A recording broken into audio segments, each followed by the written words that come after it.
Fast. Okay. Okay. All right, I'm going to start letting everyone in now. Okay. Welcome. Hello, everyone.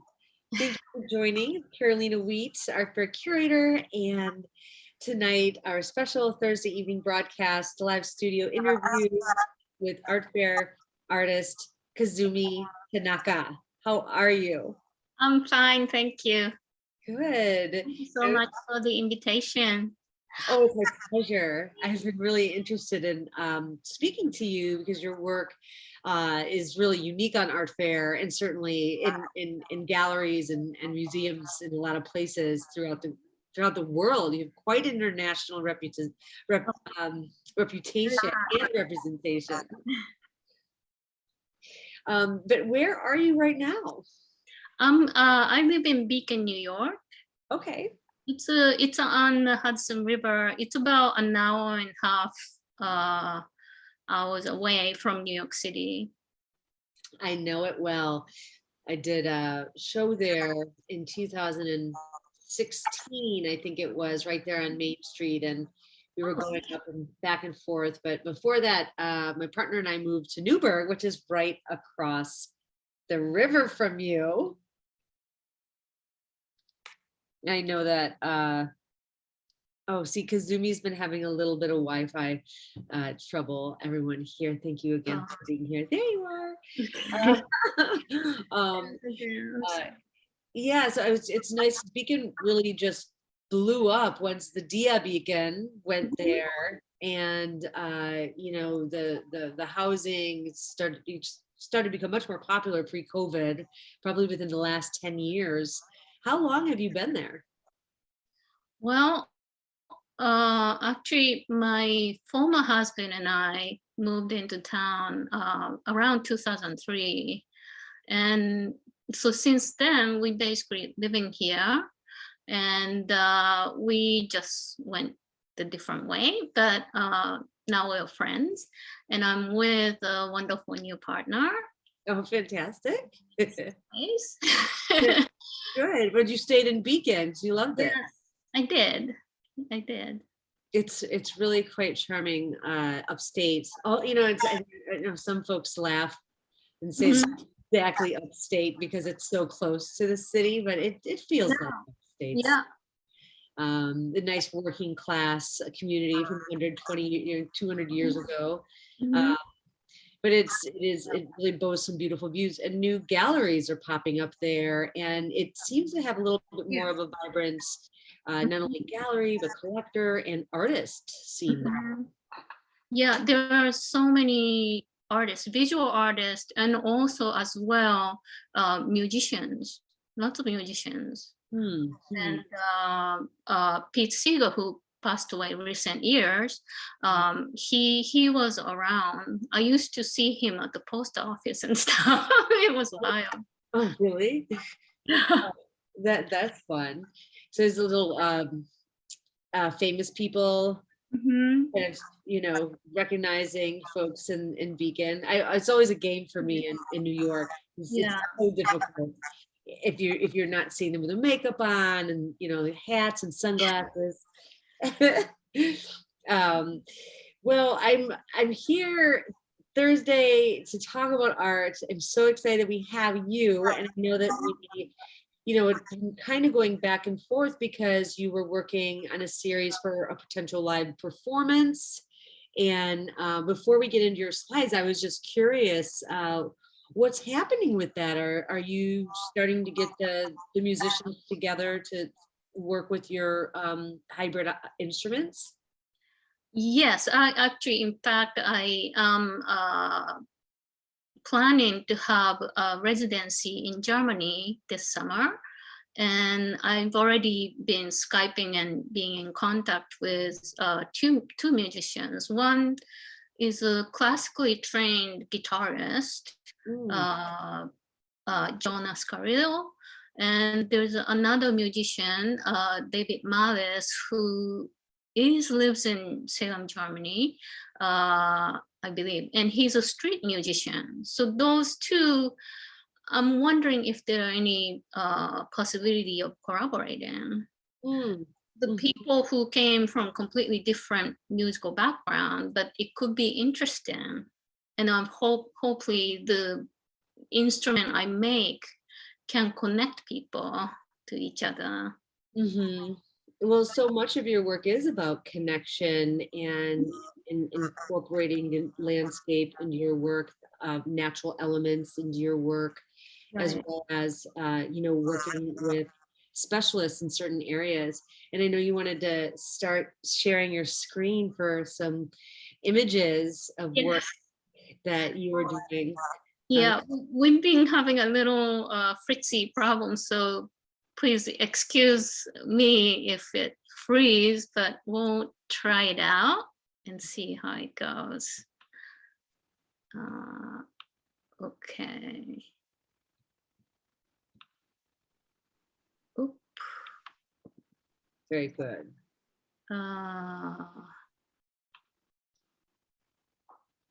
Okay.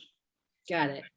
Yeah, so basically I would like to talk about 2 collaborative projects today, and about the heritage. I was born in Japan, Osaka, Japan in 1962, and then I came here in 1987. So since then I've been working to, oops, now it doesn't move at all. Oh, you know what? Sometimes it just needs a little breathing room. Right. Press it, and yeah, try that. Okay. So I grew up in a house made of stone, wood, bamboo, and paper. And this is the home. I worked with the old photograph of my family's, and I used the Japanese tea to draw it. And actually, when you see it on the screen, it's a very small drawing. I love using tiny pinpoint brushes to draw these things. So this is the house made of wood, stone, bamboo. Kazumi, how large is this work, or how small is it, or what are its sizes? 10 by 10. So, but actually it's cut off. So the actual drawing is maybe 2/3 of it, or maybe half size of it. Very small. And then the tea stain, I'm curious about, it's a traditional Japanese tea, but when you work with the tea, how archival is that? Like, would it fade in the sun? Yeah, that was part of the concept. I felt that that's what the memory is. You keep it closed, and then you go back and look at it time to time. But then the memory changes and fade. But in fact, actually, some of the tea got darker, interestingly. Oh. And this is I drew this like between 2006 to 2009. So it's very old, and it's still kept pretty well. It's all framed under UV protected glasses, so it's somewhat protected. Yeah. But the only thing doesn't last is if I draw anything in green tea, they all turn brown. Oh. Green is a very hard color to keep. I wonder if you like froze it in any kind of like matte medium or something like that, if you would still be able to keep the green color without it, basically touching air. But I suppose it would be great. Yeah, I think you could do that. And I was on another project it's a residency at the Russell Wright's house, Manitoga. It's in Cold Spring, New York. Okay. And I did this whole series of natural ink project there. For that, I collected plants from the acreage, 77 acre of the gardens, and created ink from that. And for that, I mixed the medium, so it keeps it lasts, keeps the color. Incredible. I'll go to the next. So this is a photograph from my mother's album. It's a school sports day, but it was during the war, so there wasn't much of schooling there. And this was the gymnastic. Oh my gosh.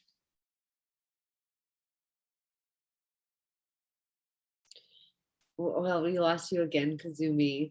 I'm wondering if this is an exercise in gymnastics, as you were just referencing, or if it's hi.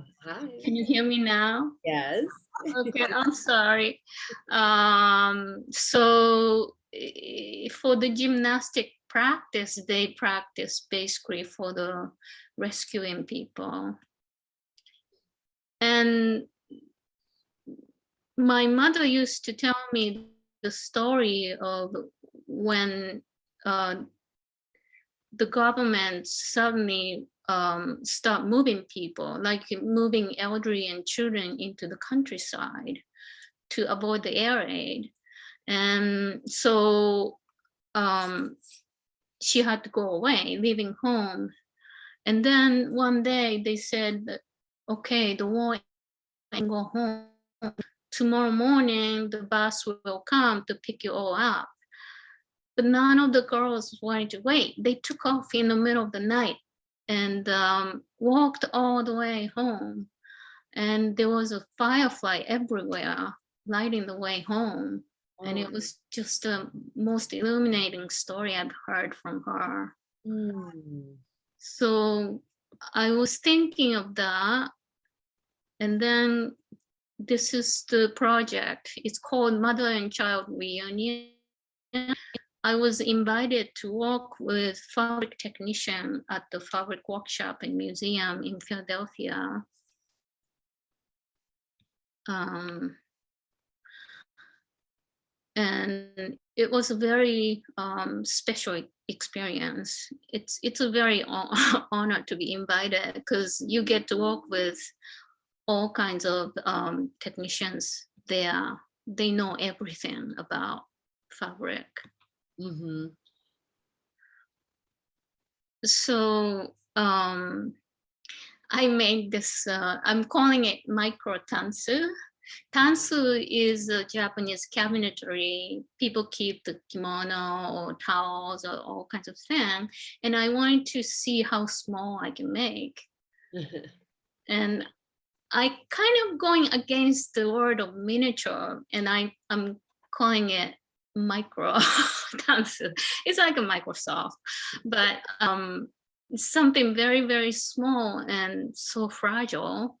And then wondered what I could do with it, but it became an obsession. This is the 10-yen coin in the middle. It's about the size of quarter. So when you look at those furnitures, it belonged to my family, and each.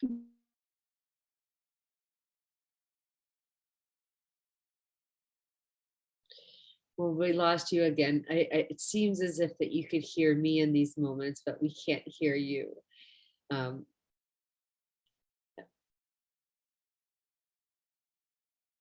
I'm thinking we may. Hi. Okay. I'm sorry. It'll be like this. 20-second delays. Well, the questions I was going to ask is, are you fashioning then all these small metal parts as well? So you're using the wood. You can't purchase anything like this because it's too small. Dollhouse kits, you know, I do have some of them, but they're too big. So I basically use all these small pins and metals and pound it to create each hardwares. Mm-hmm. These are all like threads. And there's a hinge. I used the tiny little guitar string as a, so it's swing open. I made video of that too, and I'm not going to show the video today, but well, they're fascinating, and they're, you know, standardly exhibited in structure, or are they, yeah, are they together as yeah.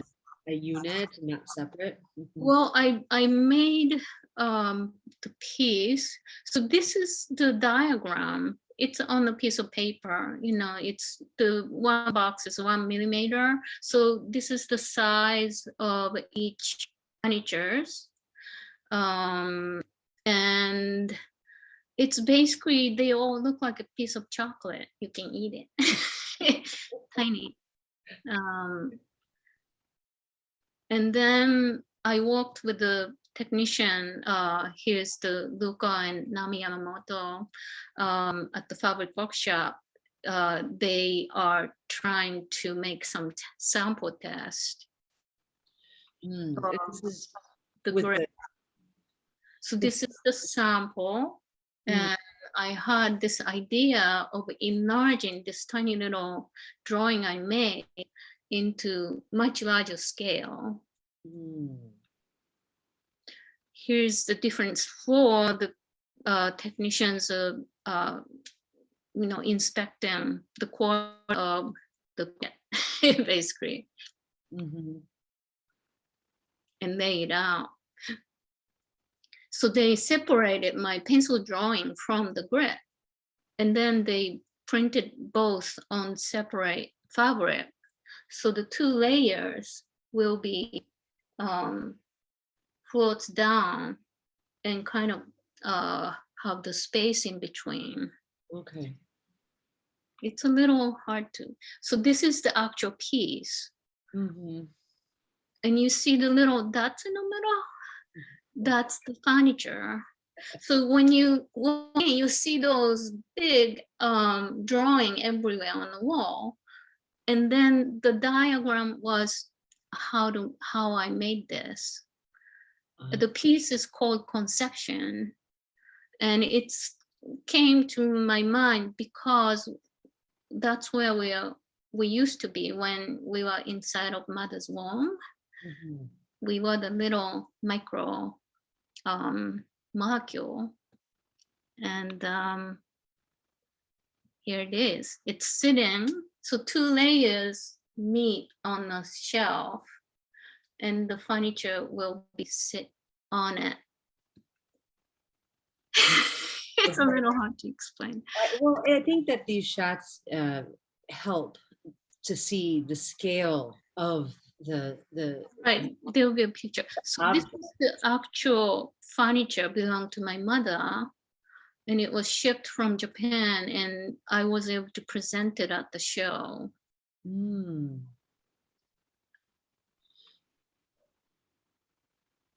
Things get a little complicated. I'm sorry. I don't know if everybody understands this project. I think that the visual part of the project in relationship to the like photomechanical screen, the reference of the plan drawings for you know, building that small little thing, it was a really nice coupling, and it was soft with the blue, and also with the grid really gives that, you know, the designer feeling. Yeah. And that small little chocolate-sized furnitures. Chocolate furniture. It has, you know, the fragility is so intense when it's coupled with the plan, that it also, you know, just conceptually reminds me of, you know, speaking to free will, or speaking to, if you're using the term conception as a title, right. It really helps, you know, also that fragility and that micro yeah, it really helps, I think spiritually, maybe look at the object in this kind of Shinto way. That, you know, the object brings so much memory and function, and also, you know, that kind of spiritual connection with the wood and the object that, you know, was functional. It was, yeah, I think that I think it's happening, Kazumi, of course. And this is a map then That's where I'm from. Ah. So I went back to see my mother because she had a stroke. And combined with tending her, I decided to go visit Indigo Master as to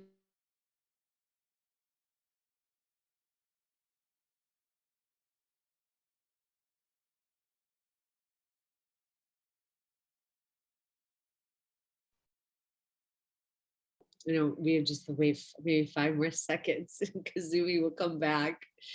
Oh, we were having a little trouble when we were pre-gaming. There you are. Okay. Okay, so this is the image of a mountain village called Miyama in Kyoto. And that's where Indigo Master, Mr. Shindo lives.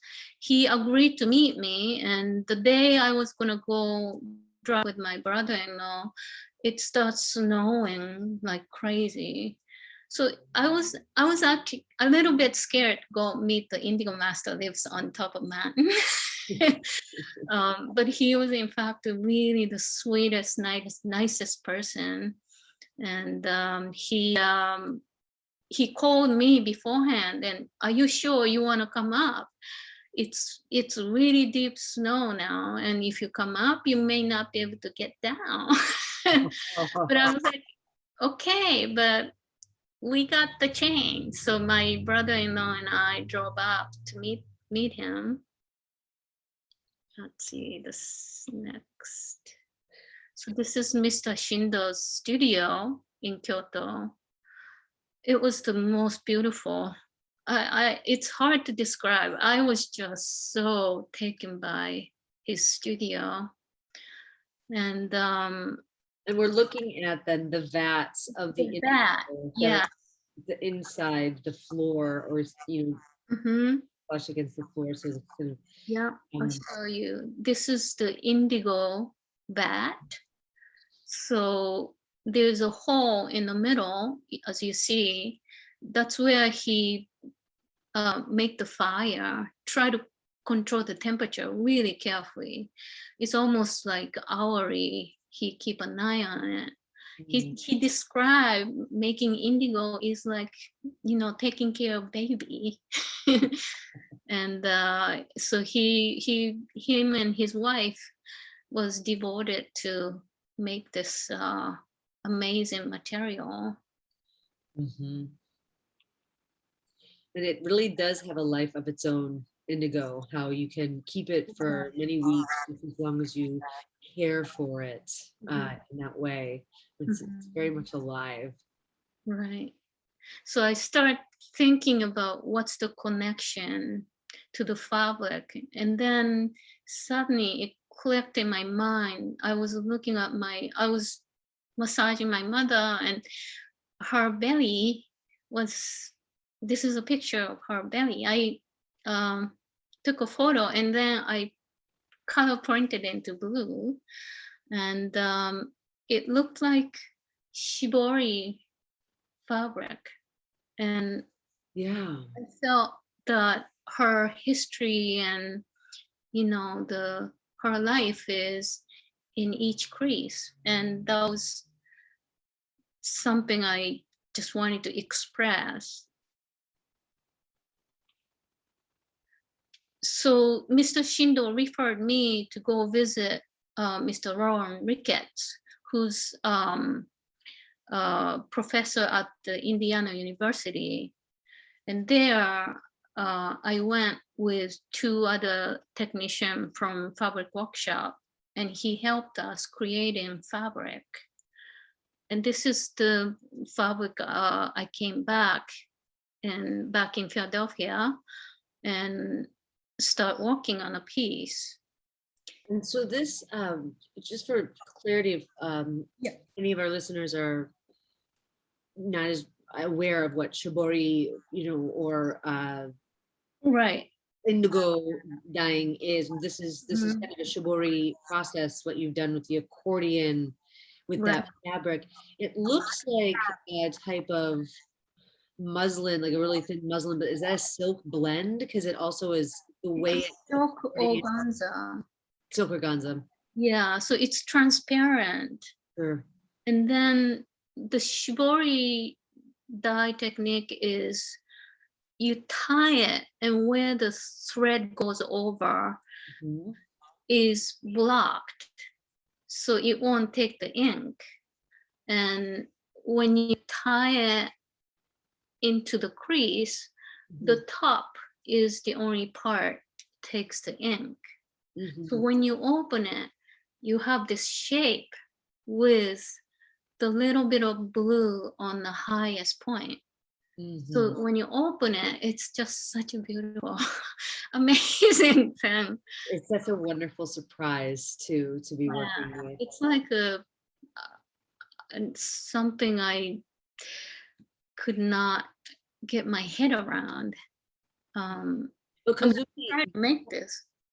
Yeah. I'm sorry, could you say that again? We were expecting to make this, but in fact, when I opened it and it looked like shibori, I was like, oh my God, it was amazing. It is, it's really stunning because it's got such another lively feel to it. And it also, the inspiration from your mother's weathered skin, it you know, the translation is, it's really present.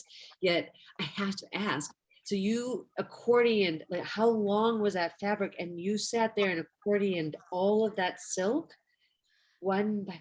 No, so there's a technique, very particular technique that there's a tube, and then we have this cranking machine. We created the cranking machine. Actually, the technician designed it. And then we will tie the string, and then, how do you go? Then you press it down. Oh, right. Yeah, it's long and then you squish it on the pole. I watched so many videos of how to make these things that it was quite a journey. I learned a lot. I learned a lot about nature of fabric. And yeah, it's something I get very emotional over this whole project. It's about relationship with the people who works at the museum, and my relationship to indigo masters and to my mother. Yes. So it's a very organic thing, and I was working with the pen to make a shape. And that's the installation view.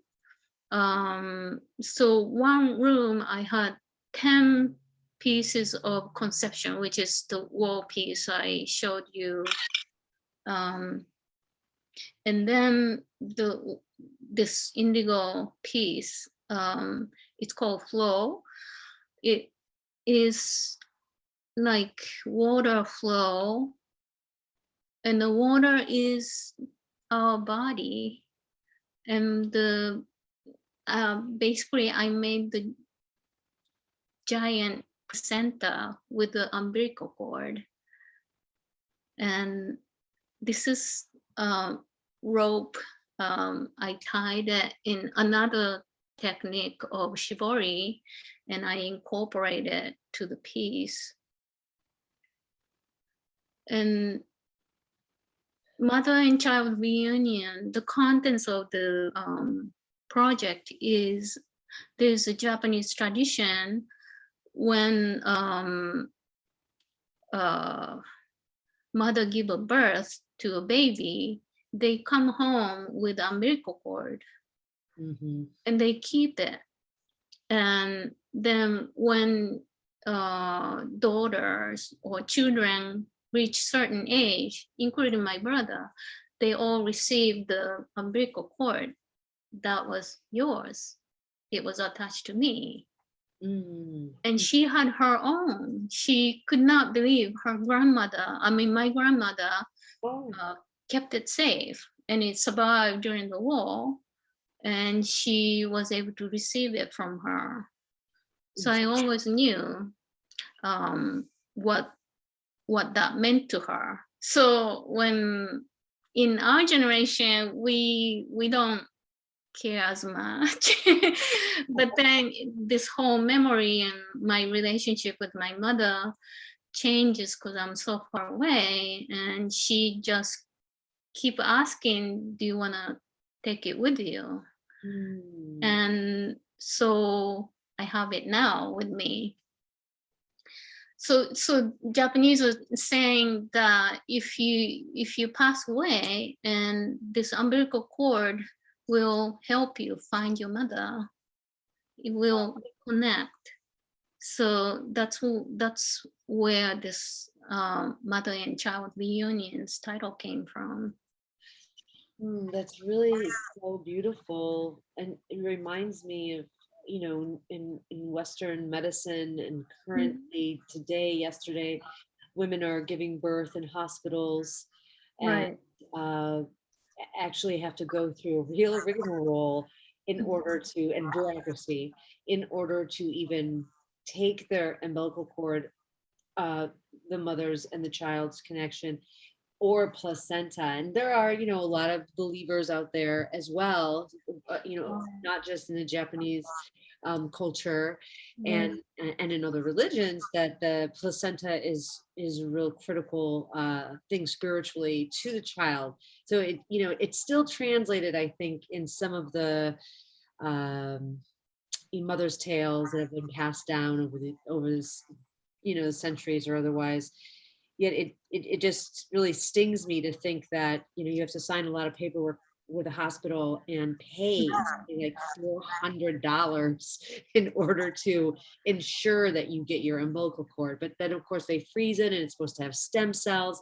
So the one way that you can actually get that permission is to say that it's for a blood bank, or it's for potential cerebral palsy or other, neurological challenges of the fetus, or blood challenges, in order to find matches and otherwise. So anyway, I really prefer your, more Like, yeah, attachments. it's very personal too. It's Yeah. and oddly organic. Organic. So wonderful. I think that the choice of having it low to the floor as well on that pedestal.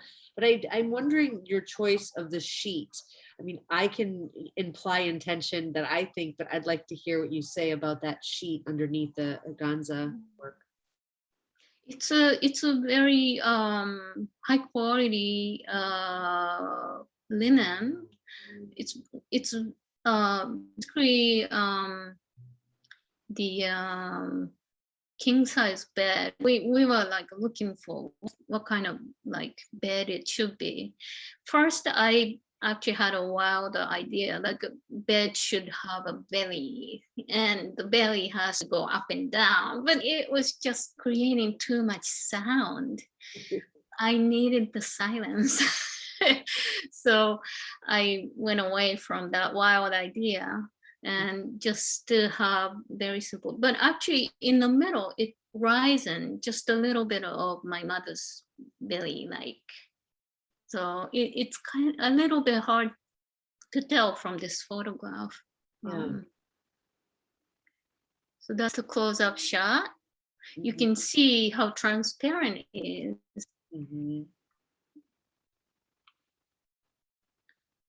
So this is the relation to the conception on the wall with a person. It's quite big when you walk in. It's sort of having the pieces on both sides, and then the bed pieces on the floor. And the photo at the bottom is the front room where I show the video, the movie I created with the fabric workshop, and also to present my mother's original tansu furniture. And on the left, I made a record player. It's sort of, the record is made of my hair. and it spins in silence. And those kimono fabric I used, and I created the wooden box. So as you see, my aging hair involving all the white white hairs, so you can see. So it's basically, there's no needle, because needle would ruin the whole hair record. It just spins in silence, and I'm kind of like spinning because I'm also aging. Yes. But I am very pleased to see the vinyl records revival now. People are very much interested in purchasing record again. It's a very cool looking device, and I think we should not forget about it. I agree 100%. It's so much warmer to hear a record than it is to hear a lot of digital work. I don't think a ton of folks, maybe, you know, certain age groups under 30 can really recognize the difference between playing vinyl and a great sound system versus playing an MP3. Yet there's something that in the ears you really can hear, that the warmth, I suppose, as folks talk about it. Real classic. I appreciate the fact this is spinning around. You've used like implanted a motor down. This is like a battery operated. Yes, I basically recycled the old record player. I purchased it like a very crappy plastic thing. I got rid of it and transferred the system. And it's interesting. I had a problem of it stopped spinning, and what happens is the middle pin is actually covering another pin, and it's supposed to float. So when it's not spinning right, you need to put the oil in there, then it spins again. But during the show, the people are like, your record is not spinning. What should I do? What should I do? And I was like, I don't know. Don't touch it. It's art. Now I understood that's what I need to do. It's just whenever you made something involving mechanical thing, it's a lot of learning. Yeah. So now we start going into musical. Have you heard Wind and Rain song? It's my favorite one was the song by Gillian Welch, but also Grateful Dead were singing different version. It's about the murder ballad. It's a triangle relationship. Sisters was falling in love with one person, one guy, and he chose the one. The other one got jealous, and she killed her sister. And what happened was then she was pushed over to the pond, and one day her bone and this musical instrument player / maker passing through, he collected bone and made the instrument. And every time this instrument was played, she started telling the story, what happened to her. It's a very chilling, beautiful song. So I thought about this song and ballad, and then start thinking about, because I found this groundhog skull in my backyard in Beacon, and I brought it to the colony, not colony now. It's a art residency. Now they changed their name to just MacDowell. Oh yeah. And I thought maybe I can turn this head into a guitar and see what kind of sound it would make. And start making series of little test out little objects. Here you see this violin shaped into 8 or empty. I call this infinity violin. The top image is the skull of the coyote. Sometimes I go, well, there are all kinds of different people saying, where'd you get it? And sometimes I purchase. Like once I was at this fair, not the fair, how do you call the outside market? And the guy had this deer head placed on a table, and I was like, is that for sale? And he said, no, that's for this installation. I'm not selling it to you. And so I asked him, but can I purchase? Because I make art with those bones. And I showed him what I made, and he basically gave it to me. So I felt like that made me feel good. That's incredible. So that's the groundhog guitar I made.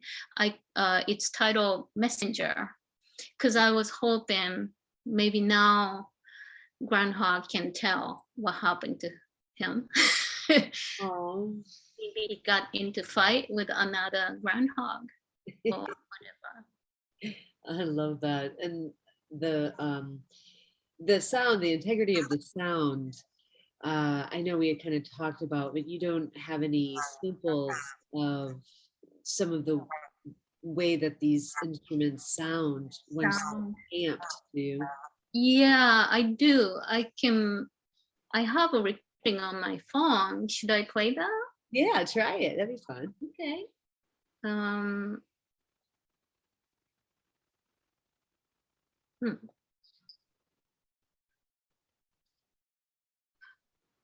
And which instrument is it, Kazumi? Oh, this is a shell mandola.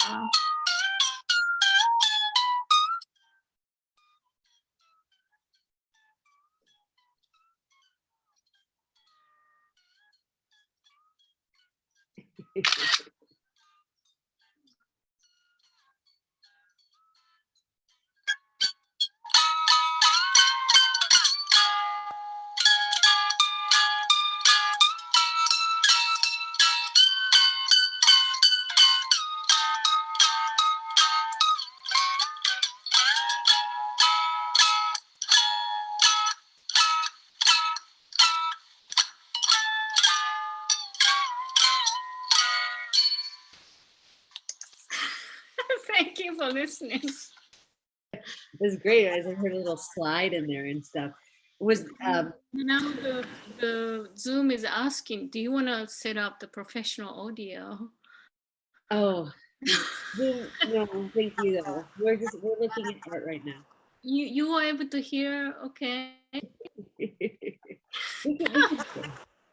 So when the instruments though, come together, perhaps have they all played with different musicians at one time, or is it a singular event? Yeah, so when I had the show in Beacon at the Madawan Gallery, I set up on a pedestal, so we are having opening. And then at 7 o'clock or certain time, we all go up and take the musical instrument off the wall and hook it to the speaker. And so I invited 4 musicians to play together. They each have their own band and professional musicians, very gifted, wonderful musicians. Sarah Mironovich, Greg Anderson, Daria Grace, Viveke Sagstad. And after they had this performance, they will periodically meet and did the harmony to song Wind and Rain. And after that, they start play together.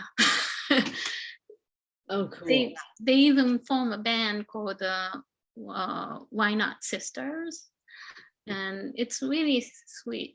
So I'm hoping these kind of magic could happen in Germany as well. I hope. We'll see how it goes. Yeah. And the work, as we saw in the slide few previously, the work is quite small.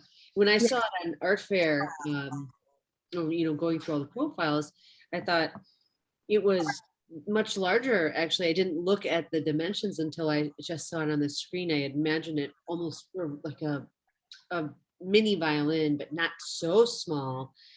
Yes. It's very. This violin is about that big, really. But it still can play. And I made a bow with my hair. And it does make sound. Incredible. Thank you. And then you fashion then say the neck and the head of is this instrument on, that's all carved by your own hand? Yeah. And I use well, ebony is hard to get, so I use kumaro. It's a very, very hard, dense wood, and it's works pretty well to make instrument. I'm not a professional instrument maker or anything. So when I go to musicians, I basically very much I work with the visual impact, and I'm not a professional instrument maker. So they understand. They've been all pretty good sport and try it out. It sounds like it. It must be so unique to have, someone that's trained in music or classical music, pick up one of your art object instruments and, play versus someone that is untrained. Yeah. Do you play any instrument? I dabbled in piano when I was younger, but I really, I tinker on synthesizers sometimes.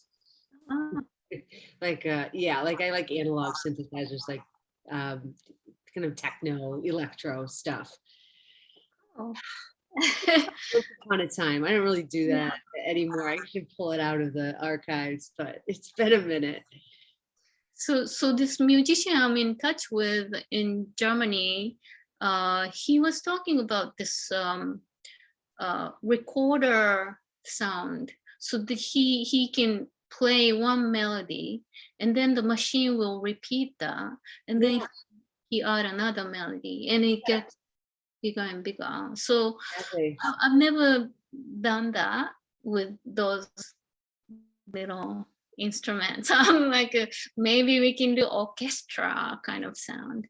Totally. Actually, you could, if you have you can get pedals now that will run loops, and it'll be a sequence remixer that takes a recording, puts it in a loop, and then you can play something else and put it back on that loop, and it'll have up to, I don't even know how many different instruments that will lay on your tracks.